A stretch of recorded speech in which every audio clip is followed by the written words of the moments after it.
pentagram dedicated to Henry Foreman.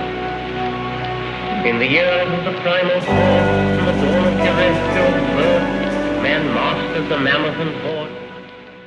Well, my friends, welcome to Agitators Anonymous. I am Alan Averill, and this one will be part 2 of the tour diary. As you can probably hear, my voice is not completely recovered yet. So I will continue with this Barry White-esque husky, and let's be clear, sexy black metal rasp. And I have no idea if this will affect my listenership. As you know, you can see on your... you can examine the list of places where people listen to the podcast, and there are some more, I shall call them, obscure places on my list. Well, I mean, obscure to me anyway, sitting in rainy old Dublin, Ireland, but let's call it my reach, even though I hate that word. But places like Bolivia, Honduras, the Maldives, Senegal, where now and again I get a DM saying, more or less, we have no idea what you're talking about, but we like your voice. I'm not sure what to do with that information. It's like when you meet Americans and they go, oh, I love the Dublin accent. And you go, oh, yeah, really? Do you love this accent? Yeah, that's fucking gorgeous, man. Savage. Really? You like that accent? Or they like the Cork accent, which is a bit like this, etc. Yes, I'm back to doing accents. It must be springtime. Anyway. Both of those accents are abominations. Let's be clear, all things considered, but whatever floats your linguistic boat. So if you prefer my husky post-tour voice, well then, good for you. And if you don't have any clue what I'm saying and you're sitting there in your own language going, I don't like the way he sounds now, well, apologies for that. So this has to be part 2 of the tour diary. Now, you may notice that my promise of 2 podcasts a week is a little bit all over the place. This was kind of knocked out of kilter by the tour. About preparing 2 podcasts a week, etc., etc. So you will have to forgive me that it remains a little bit haphazard. It is in my plans to do, but of course, you know, the best laid plans, things get in the way and all that kind of thing. As tomorrow morning, Dread Sovereign is off to Karmoigeddon Festival in Haugesund in the west of Norway. So, of course, the stress and preparation of that and realizing like, oh, God damn it, I haven't played the bass in months. How do I play those songs again? Can I sing? Etc., etc. What manner of tight pants am I going to wear? Are they going to be fitting to my age? Etc., etc. Who wants to be mutton dressed as lamb? All those kind of complicated questions are what you have to address. Anyway, yes, we promise normal service will be resumed as soon as possible. You can follow me on Instagram, _Primordial, or Primordial_official. If, as I said before, you run a uranium or coltan mining plant and want to get in touch to sponsor the show, no problem. You have some heavily caffeinated drink that you think the youth of today needs, well, God damn it, I'm behind you. Let's get on it and sponsor the show. Or you're running a record label and you think, well, this man has a captive audience of whatever I have. That's up to you to find out when you DM me. And we can do something to create some sponsorship and shine a rather gloomy light on whatever it is that you're selling, etc., etc. Get in touch with me. Agitators Anonymous is open for business, open for agitation. So, part 2 of the tour diary. I mean, like I said, in the last episode, I only managed to get to the end of day 1. Day 1. So, I'm going to drag the arse of this out of this, as they say, for as long as possible. However, and you know, don't worry, I haven't forgotten the Great Reset. I haven't forgotten the war in Ukraine. Although it must be said that sadly dropped off the media radar, right? I mean, we all saw that coming when the invasion happened. The media news cycle has about 3 or 4 weeks on top of something and then it moves on. And it's a terrible thing, but the media cycle appears to have just done exactly that. And 3 months in, you do worry terribly that Ukraine will become the new Afghanistan or something like this. However, what can I say? I haven't forgotten all of those things. Elon Musk takes over Twitter. Conservatism is the new punk rock, right? And of course, certain people have a meltdown over his claim to want more free speech. How strange and indeed shameful that so many people view the idea of more free speech now as a threat to society. How has this become a trope of the right?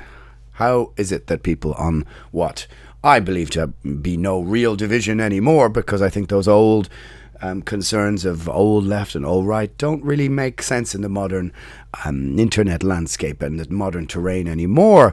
But the idea that many people view his claim to wanting to make Twitter more about free speech as a threat. How can that be a threat? Indeed, it is clearly what civilization and democracy is built upon. And I may add, the people losing their shit over Musk buying Twitter, I didn't hear you speaking out about the people who owned it previously. Vanguard, investment companies, BlackRock, who appear to own most of the modern world and are creating this financial behemoth, which, be clear, in the next couple of years is going to prove to be something very dark for humanity, in my opinion. Or Saudi Arabian oil tycoons, munitions companies.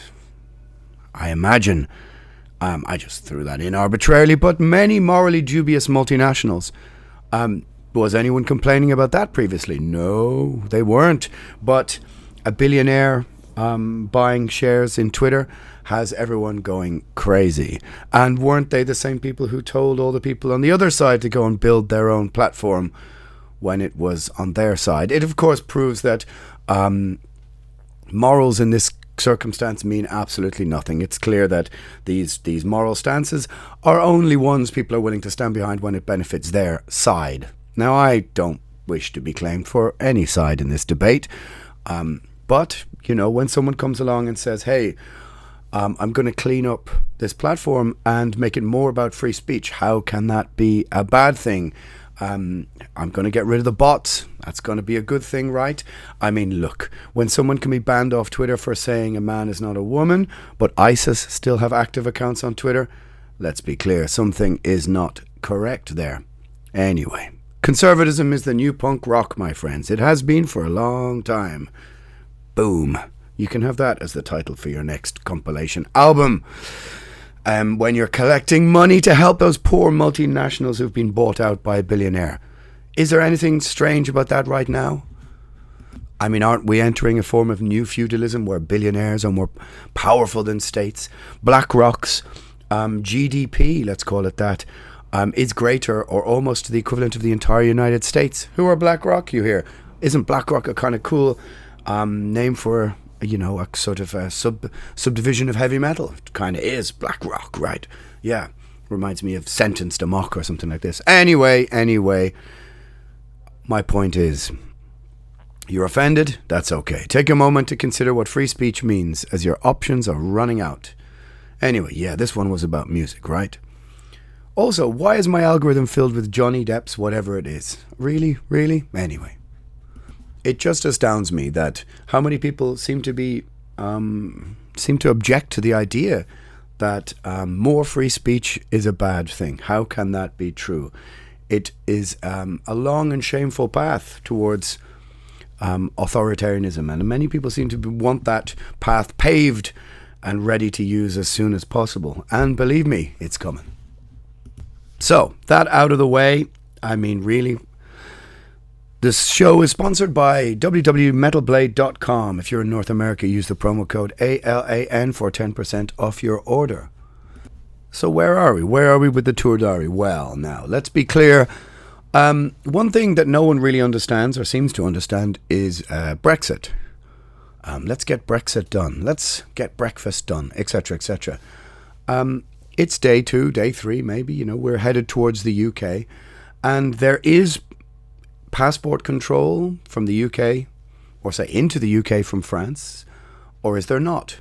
No one seems to know. It seems to depend on if there's anyone working or not. It seems to depend on the time of day. It's very strange. Just like or maybe I just wasn't paying that close attention, but just like everywhere in the world right now, it just seems that, hey, it's hard to get staff these days. You might have seen that P&O Ferries, who run the ferries between France and England, England and Ireland, sacked thousands of employees. And these huge ferry ports and terminals are kind of like ghost towns now. Is anyone working? We have our passports checked leaving France by the French, if I'm not mistaken. But on the other side into the UK, no one. We just walk through. But the queue for the English breakfast is hundreds and hundreds strong. But there is no one working on the boat. Enough carbs that morning to bring us all a little closer to a heart attack. But again, like I've mentioned before, and it sounds rather mundane and rather boring, there just seems to be no one working anywhere. And the confusion over what papers are required to leave and enter the UK and France, it seems like no one really knows what's happening. They're sort of making things up on the fly. As I said, some people ask for your passport and then the next people don't. And the next people don't seem to have any interest and you just drive straight through.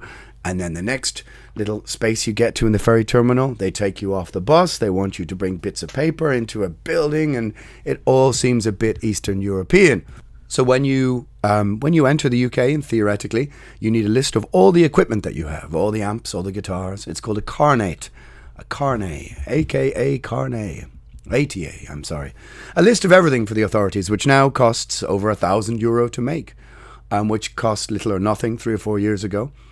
Which I find, and I'm going to talk a little bit about these things during the tour diary, and I don't want it to sound like just an airing of grievances, but repeatedly over the coming weeks is that there are more and more efforts to price gouge. And I use that word because I quite like the word gouge, and you can use it for your thrash band if you wish. But there's an element of consistently trying to charge for things that several years ago were just done for free pre-pandemic. So we're standing waiting in the Dover ferry terminal to go and play 2 shows in the UK, and there's a fire alarm in the building, which will become a theme over the coming 2 weeks. And so processing the papers, we all stand around in Dover for 3 to 4 extra hours in the sun. And no one really knows what's going on. Now the time is we're cutting it pretty short getting to London, but I don't know. Hey, maybe we played London too much over the recent while. We played an important show, which was right at the end of the pandemic in London, which I think was very important for the band because it was the first show after almost 2 years of nothing, and it pulled the threads back together. And so it was a very important show, that one we did with Fen and Hellripper, amongst other bands. But there are grumblings, there are complainings. Maybe we played London too much. I don't know. The gig is cool. Seems like a good crowd to me. But these is an example of the kind of thing that happens now more and more and more. Come on, Avril. Get your shit together and start speaking properly. This is the kind of thing that happens more and more. The venue give us 30 minutes after the show to leave the backstage or face a £1,500 sterling fine. And the same for all the merch in the lobby. Our merch guy has to pack everything up, all the boxes out, everything, half an hour after the show. And of course, people are queuing up trying to buy things after the show. And they want to fine us, the band, for being 100 seconds over our stage time, notwithstanding wanting breaks for the crew during the day, even though we arrive at 4 p.m. They want to charge me £70 for using a wireless mic because mine won't charge up. All of these things, they want you out of the venue as quickly as possible, and it seems clear, invent things with which to try and attempt to fine the artist for. So, this leaves me little, 1 or 2 notches short of incandescent with rage. And it may be incorrect, but I just lump all of this in together with a sense of injustice that you cannot help but feeling as an artist. I lump it in with being screwed by Spotify. It's just all part of the same conversation. The attitude of the venue is all part of this, in my opinion, sort of, I'm not going to use the word war because that would be a bit hyperbolic, but it's just this constant idea that shit runs downhill and it collects in a pool where artists happen to be standing and there's nowhere further for it to run, so you simply have to just stand in it. And so I unfairly or fairly lump it all in together, and the idea that you try and fine an artist for going 100 seconds over your stage time. Places like this don't exist without artists. The crew's jobs don't exist. So why try and constantly squeeze them and fine them? Of course, we aren't supposed to talk about things like this. And this is one of the weird things about the music industry. It's an almost kind of mafioso code of silence, a kind of unwritten law that I won't tell you what some bands are being paid, for example, for a festival, the headliners. Or that you'd be surprised to learn that some of them are being paid 6 figures plus. you know. And how their exorbitant fees mean, once you take into account rising energy and travel costs for the lower 95% of the bill, they come home with less and less and less and less, and they hit everyone's bottom line, whatever that may be.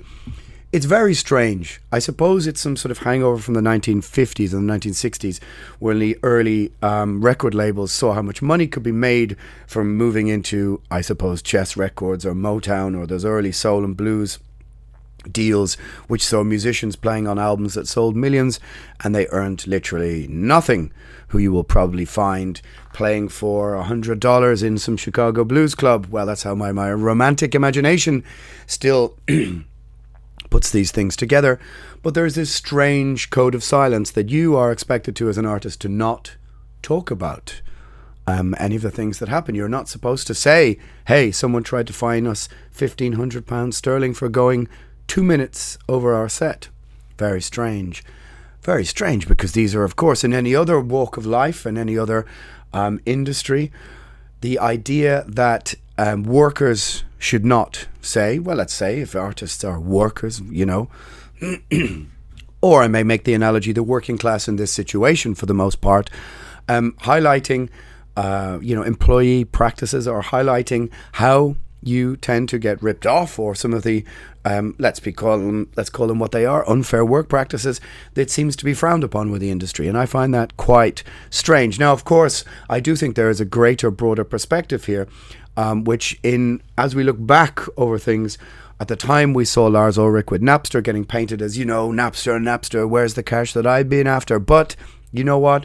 Fundamentally, Lars Ulrich was right. I don't think any of the utopians who just wanted free information, free art, free access to all these things really realized that they would put artists essentially out of business on those terms, and have to make them, as I said before, you've listened to me on the podcast, try and scramble a living by playing video games or many other things, or being YouTube presenters, etc., etc. But being an artist who just makes music, at the time, it seemed like, somebody who was obviously a multi-millionaire like Lars Ulrich was being greedy. But in the fullness of time, I think we now realize that the opposite was true, even if he was a millionaire. But I would contend that since then, over the last 10 or 20 years, the concept of art itself, music as an art form, has been demeaned so much that it doesn't really seem to mean anything anymore, that there is there's almost no relevance to the conversation for most people, because music is not as important as it once was. You saw, I think there's a great Joe Rogan episode with the Black Keys, who I don't really have any interest in, but the drummer of the Black Keys, I think he's the drummer, he was brilliant in this podcast, and it's really worth going back to listen to him talk again. And he just said, well, many of these modern pop music songs, not albums anymore, they're driven by clicks by 7 to 12-year-olds. And it's true, because many of the songs that are hits today are, I think, the algorithm is driven by kids just playing and playing and playing the same songs, which is why you don't really see bands anymore. You don't really see rock music. The way the music industry is now, it doesn't reward a collective of people such as 4 or 5 artists. You have to be one person, which is why most pop songs are now just, names of people, whether this is, obviously, I'm going to quote a few names here. I haven't a clue about them all, but whether it's Rihanna or Ariana Grande or whoever else. But I do think it's a cultural thing over the last 10, 20 years that art has been so demeaned and has become so worthless or meaningless in the broader context of society, that now the idea of an artist having any rights over their creative works seems to be almost something that is kind of scoffed at, like, oh, well, this is just how things are in this venue, you should accept it. As I'll go on to say, over the 2 weeks, if I was to try and fine a venue for every piece of equipment that didn't work, or every local crew person who didn't understand how to do monitors properly, or, as I said, fire alarms that just happened because you didn't update your fire alarms, or whatever else, all of these things, if every time you showed up and went, well, this is not what's on our rider, here's a fine of 150 or 200 sterling, this wouldn't fly. So not only am I not supposed to talk about these things, which no doubt will get me in trouble, you're just not supposed to mention them at all. And I think it's, like I said, maybe I'm waffling here. Obviously I'm waffling, that's the nature of the podcast. But there is definitely, I think, an overall just sort of shrug of the shoulders, like, yeah, so what? You write songs, who cares? Get to the back of the line when it comes to things like, work practices or workers' rights or any of those things. Because art is seen as a kind of meaningless thing in 2022.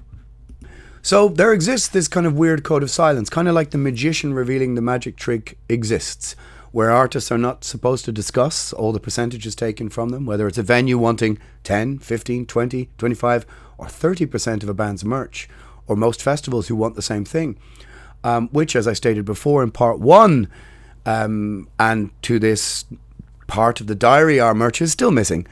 It is their only real unstreamable lifeline, i.e. a physical corporeal product which the band own. Well, you would hope they would own their own merchandise. So, among other things, fuel costs go up. The artist takes 100% of that daily burden. But like I said, I don't really want to turn the diary or this edition of the podcast, episode, into some kind of Father Ted-style airing of grievances. But £750 sterling a minute as a threatened fine for going over your set time, well now. So to rub salt in the wound, our next show is a substitute show. It's difficult to say, isn't it? A substitute show. A last moment edition. So we've been moved from Birmingham, where we might actually pull some people, to Southend. Now, Southend is where Londoners went on holiday in the 20s or the 50s or I guess the 70s. I guess the 1970s. But these days, it's one of those places where you watch those grim 10 to 15 documentary series on E4 about homeless junkies on the streets of Hull or Scunthorpe or Brighton or something, or some English town, or life in the red light district of Southend. Here's Julie. She's injecting meth this morning. Or a documentary about spice or methadone use. That is kind of how Southend feels, set to the backdrop of a sort of fun fair, a beachside fun fair, which we are all sitting observing. And needless to say, it's the smallest crowd I think we played to since our very first tour of the UK in '95 with Psy. Incredibly dispiriting, if I was to let it really bother me. I kind of chalk it up to being in a dark sitcom for the day. So I think that's the only way to really rationalize it or really deal with it. What do you do with a gig like that? I always feel weirdly embarrassed for a band when I see them all painted up and leathered up and dressed up with some dramatic intro music stride out to 20 people. For those 20 people, they've paid, so they deserve the full amount of effort, right? Of course they do. But this is where punk rock has the edge over metal as the show or something of the other, or the drama. The theatre that is part of heavy metal leaves it feeling a bit redundant in front of no one. And the punk rock experience doesn't really, it doesn't need any of that. So a band can just step off the stage and stand on the floor and play with the people around them. And you can have some of the best punk rock shows ever. But take a metal band where there's an element of theatre and then stand there amongst 15 other people and you go, this doesn't sit right. Metal is left kind of high and dry. And when you wheel out the big guns, cliche intended, there's nothing to aim at, so to say. So, do you conserve your voice? Do you give it 75%? Not exactly, but certainly it does change the dynamic when between songs you can hear people talking, glasses clinking, people talking directly to you. It makes something of a mockery of the situation where you like it or not.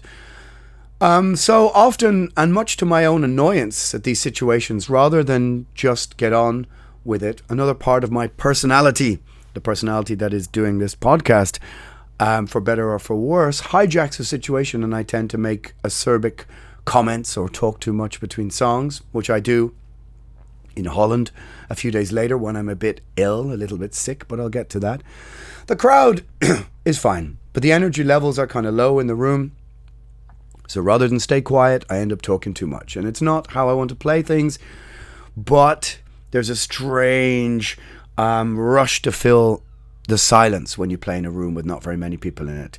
And so you end up just, talking more shit. So what can you do but put Southend behind you as, a rather strange chapter in a dark sitcom. In Lyon, a fire alarm. Oh, by the way, I must mention, we go back on the ferry and we return to France to little or no fuss. Again, either side of the kind of empty ghost ferry terminals. No one really knows for sure what they do or they don't ask for. And so you just sort of drift between one and the other. And again, the queue to buy things in the carbohydrate shop, that is the breakfast room of all of these ferry terminals, is hundreds strong. There only ever seems to be one of the same person working. But hey, you can't get the staff. In Lyon, a fire alarm goes off in the middle of the coffin ships. The crowd has to leave.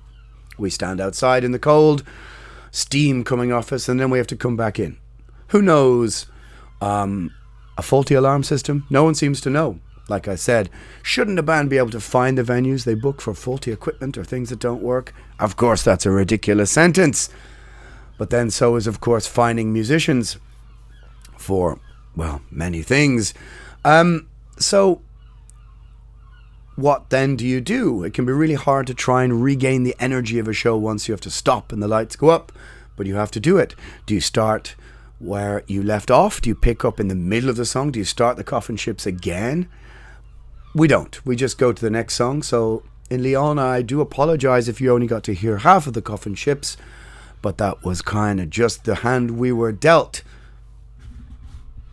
And these two shows in France, a place that's been very great to play for the last couple of years, Colmar and Lyon, great shows. And we miss out on thousands in merch sales because, yet again, of course, our merch is missing. In Paris, however, we get more merch. These really should be the merch diaries, shouldn't they, really? Some boxes from day one are still missing. UPS driver shrugs his shoulders. Who cares? Paris is an amazing show, maybe the best of the tour. La Machine is an old theatre beside the Moulin Rouge. Everything clicks into place where you can feel the power of the show all click in together. You know the sound is good, you know the lights are being done properly, and that feeling when the band is hitting their stride. My voice is feeling in top shape. The high notes are all present and correct, and the body feels fit and healthy. So Paris is something of a triumph, but it doesn't always go like that, and it doesn't last long. You can see I'm finally moving on from day one, moving through the days. The Z7 is a cool venue. Awesome people in Switzerland. We played there many times. It takes about 1,800 people, which is way too big for a band like us, but thankfully feels fine with 600, which is almost what we get. For some reason, and if you were listening to the tour diary, hoping for sex, drugs and rock and roll, well, hey, look, I may have to go back to retrospective tour diaries to get those things for you to get the juicy details, but for now I'm going to talk about parking and congestion problems. For some reason, the local business community want the venue gone and are pushing them into closing over a parking issue. They don't want the congestion. Now, if you've ever been to Prattlin, you'll know there's nothing there. It's an industrial park, more or less, equidistant from three borders. No one in the local community over 20 years thought, hey, loads of metalheads come here, let's open a bar so they can have a beer before or afterwards a gig in. Weird. There's nothing there. Or could this venue bring more money into the local community? Now that's the capitalist entrepreneur in you speaking. You wonder. Instead they want to close down over parking. Halfway through the gig, I vomit on the drum riser. No one notices, thankfully. In the breakdown of his Rome Burns, I have to go to the side of the stage to vomit in a bin. This ain't good. The gig is great. My insides feel like they are turning and turning over like a washing machine. What would Rollins do? Rollins would tough it out and stop complaining. Come on, get in the van. Get in the van. However, I wake up in the morning feeling nauseous and like I've spent the night in the bowels of a ship with my insides turning over and over. Mannheim, Germany. It reminds me of the grim suburbs of Dublin. Before the rebuild, before the Celtic Tiger got its hands on the city and decided to sell it to foreign investment companies. But it reminds me of Dublin in 1994 or something like this, kind of falling apart. A local mall is full of cheap €1 shops, battered and broken looking working class people milling around. Hard lives on display, hard lives. lines of living on the financial edge of society worn into their faces. Or maybe it's just me, and maybe it's just my internal organs are making the decision for me because they feel like they're on a roller coaster. It feels like a bit like a depressed middle American town. Maybe we're just in the industrial suburbs and there's some beautiful medieval town square. You can take that as a metaphor for touring if you want, but I didn't see it today. But it's clear I am ill. Stand on stage in wet clothes, pull your leather tight, standing outside afterwards, in, out, carrying stuff, breathing in the air conditioning, putting them back on the next day, wet leather, wet clothes. It ain't the healthiest. I mean, it sounds like a ridiculous complaint, which of course it is. Shouldn't be taken that seriously. But, it's only a short jump from putting on wet clothes every other day, well, every day, to getting some kind of, sickness, some kind of illness. It could be food poisoning. Certainly feels like it. Great. Food poisoning. That's what you need when you got to sing. It's all I need. After 3 years of waiting to tour, I get sick because of a wayward, out-of-date chili in a lasagna. It's possible. And you were here for the juicy details, and here's what you get on my tour diary. So I spend €50 on medicine and try and stay quiet all day. There's nothing you can do when you get sick but try and concentrate on something else. Deal with it. But at some stage, you have to raise the energy and play a show and give what you have. It's a kind of tactical battle with your own body, between your senses, your intelligence, your understanding of the situation physically. Like I said in the last episode, if I wake up in the morning and go hum, I know I'm okay for singing, more or less. So that brings us to the drink, the booze, the alcohol, for example. And this example, the problem is, and I was only discussing it with Marduk a few days later, when the mood is low, what picks it up? Well, I mean, traditionally for rock bands, traditionally for any band, it's drink and drugs. That's what picks up the energy. That's how you conquer the lack of energy, is with things that take your energy from you. Of course, there are bands who go out there and do yoga every morning and go running and etc., but these bands are pretty rare. So, what does alcohol do? It's a depressant. It also dehydrates you. It's a diuretic. The Marduk drink is a Bloody Mary. That's the Marduk drink. Wine puts me in the mood, but as you've probably seen me drinking it on stage, it ain't great in the heat on stage. I mean, you come out a bit like a sort of, some sort of desiccated fruit, Desiccated. There's a word I didn't think I'd use in the podcast. It ain't great.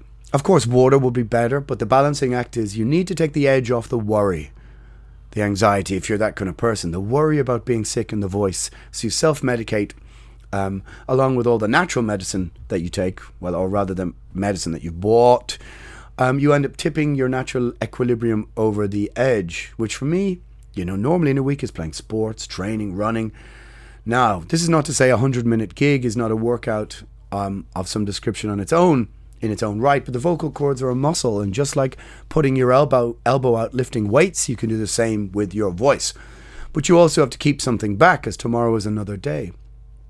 So when you're feeling less than 100%, you can't, for example, give the 80% you have and push it over the edge. You need to keep some in reserve. And this, of course, is where my crummy old microphone, takes on a life of its own. And I jealously look at Swallow the Sun's in-ear monitors and realize, wow, this would help me when I'm in this situation. So what do?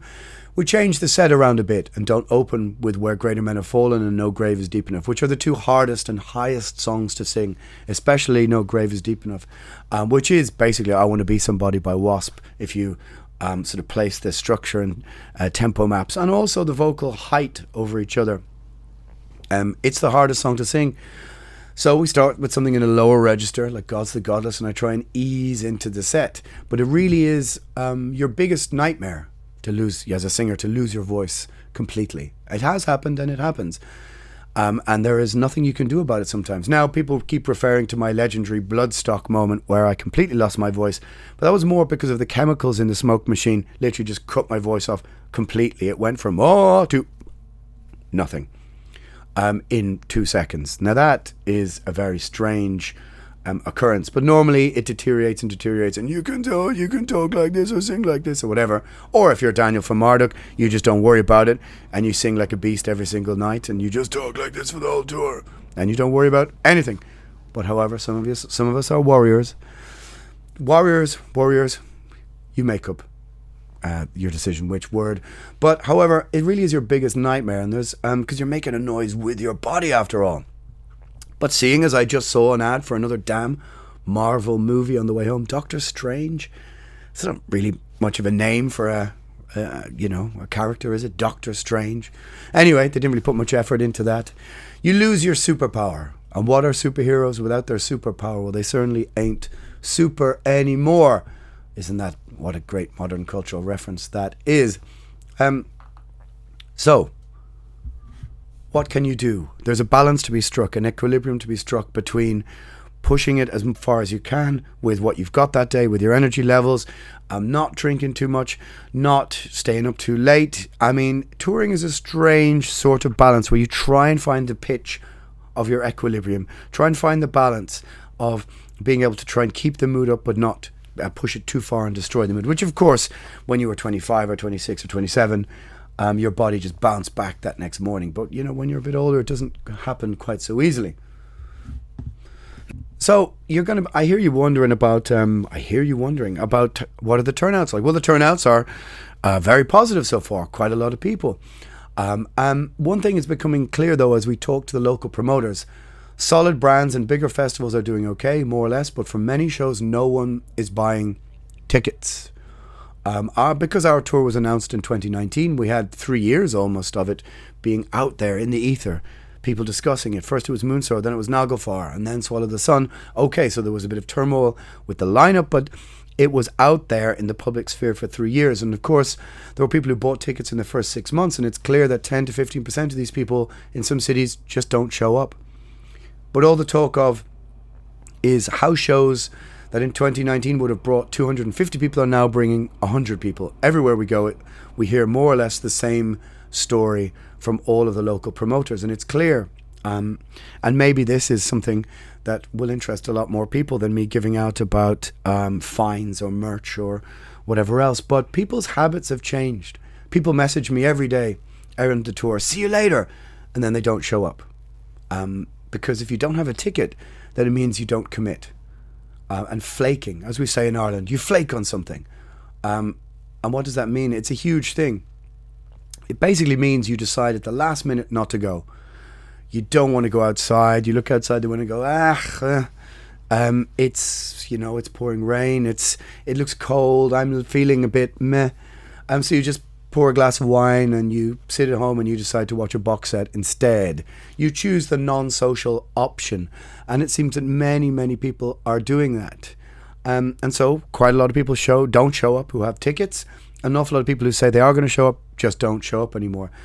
And this seems to be a state of mind where 20-25% of the audience mentally reside now. And of course there are those people for whom things are never coming back. We can see it, my dragon buddies in the booking agency are like, wow, Ross the Boss sold out tonight, 250 people in Barcelona. Great news. But you wonder if that show was not Barcelona, if it was another German city or a northern European city, would it be the same? I think it really depends on so many cultural aspects. It depends on how much of the fear propaganda a society, a country has imbibed. How much have they taken in? And how afraid are they of going back out to being social? It strikes me that the Spanish are perhaps less afraid than the Germans or some other countries. There's many, many other coefficients to this, which make it really complicated. I think if you have a band who are popular, like say in Ireland, Overkill, tickets do well for Overkill. Is it possible that rural people, the sort of middle-aged rural guys who like Overkill, are less worried about coming out and being social again because they live in small towns who had less of the fear propaganda of the pandemic poured into them? Their cities weren't emptied out and they saw them being hollowed out. I think there is something to this debate, something to this argument which suggests that certain countries, certain kinds of music are going to do better than others, and that some cities, I'm not going to say let's say, it's complicated to say, but maybe of a political persuasion, of a more virtue signaling persuasion, of cities and countries that have taken in more of the fear propaganda, that have really taken on board some of these non-social elements. Maybe the fans of those bands are more used to the online gig screen economy, and therefore these all have knock-on effects to, are you going to show up to be in a sweaty, stinky room with other people tonight to watch that rock band play to 200 people? I think there's certain elements of society that are more likely now in 2022 to go, I'm not really into that anymore. I'm not going to do that. I don't feel safe. And another element of society who's going to go, fuck it. I've been locked up for 2 years. Let's get out. We need to see our friends. We need to be social. We need to be human. We need to have a drink. We need to support live music. Now, I know which camp I belong in, but of course there's a grey area in between where the lines are kind of blurred. And I do wonder how the local promoters and how the music industry is going to navigate this, because certainly talking to all local promoters, as I said, shows that were once a 200 person guarantee are now selling 40, 50, 60 tickets, as people are not committing. They're not committing. Now, this is before we even get to the cost of living. Just going to a show, having a beer or two in Dublin will cost you €50. A shirt, add in a shirt and travel, and who knows, maybe even a babysitter, and you're easily looking at €100+ for a night out. Try and maybe have a proper night out in a hotel in Dublin if you're coming from up the country. Forget it. That is an insane cost. Hotels now in Dublin are between €100 and €200 a night, and that's just how it is.